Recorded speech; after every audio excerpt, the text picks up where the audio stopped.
सार्वजनिक बांधकाम अधिकारी मोहोळ विजय कदम यांना महाराष्ट्र राज्य जनहित शेतकरी संघटनेचे अध्यक्ष प्रभाकर देशमुख यांच्या नेतृत्वाखाली निवेदन देण्यात आले। रस्ते डांबरीकरण मंजुरी असताना रस्ता त्वरित करावा अशी मागणी यावेळी करण्यात आली। या बातमीचा आढावा घेतला आहे मोहोळचे पत्रकार यासीन अत्तार यांनी।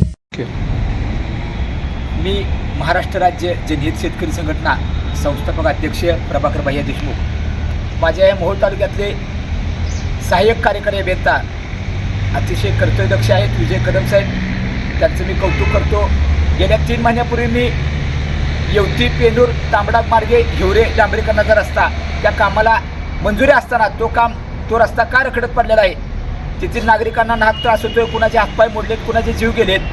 आणि पुन्हा मोहोळ तालुक्यातला दुसरा वडवळ गोटीवाडी कातेवाडी मार्गे कुरुल मार्गे सवाळे रस्ता तो पण मंजूर असताना अर्धवट डांबरीकरणाचं काम झालेलं आहे। ते काम पण त्वरित डांबरीकरणाचं पूर्ण व्हावं आणि पेनूर हिवरे युवती रस्त्याच्या कामाला त्वरित सुरुवात करावी या मागण्यांचं मी आज प्रत्यक्ष भेटून 2-3 महिने वाट बघून आदरणीय कर्तव्यदक्ष अधिकारी कदम साहेबांना विनंती करतो की तुम्ही येत्या 2 दिवसात तुम्ही या डांबरीकरणाच्या कामाला सुरुवात करावी, अन्यथा जनहित शेतकरी संघटना सर्व नागरिकांना घेऊन कार्यालयाला तुमच्या लोकशाहीच्या मार्गाने कुलूप ठोकून जाब विचारल्याशिवाय आम्ही गप्प बसणार नाही।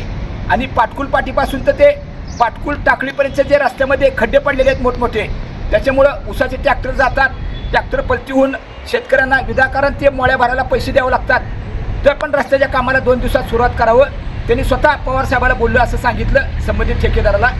आणि क्षीरसागर ठेकेदार साहेबांचे फोनवरती बोलणं झालेलं आहे, त्यांनी शुक्रवारपासून काम चालू करतो असं मला आश्वासन दिलेलं आहे, साहेबांना दिलेलं आहे। मी का अधिकारी नाही, माझा त्यांचा काडीमात्र ठेकेदाराचा संबंध आहे, ते माझे दुश्मन आहेत। पण कदम साहेबांना माझ्यासमोर फोनवरती सूचना केलेली आहे, अन्यथा तुम्हाला काळ्या यादीत टाकले जाईल असा आदेश त्यांनी केलेला आहे। त्या बाबतीत मी 2 दिवस वाट बघतोय, अन्यथा कुलूप ठोकल्याशिवाय आम्ही गप्प बसणार नाही।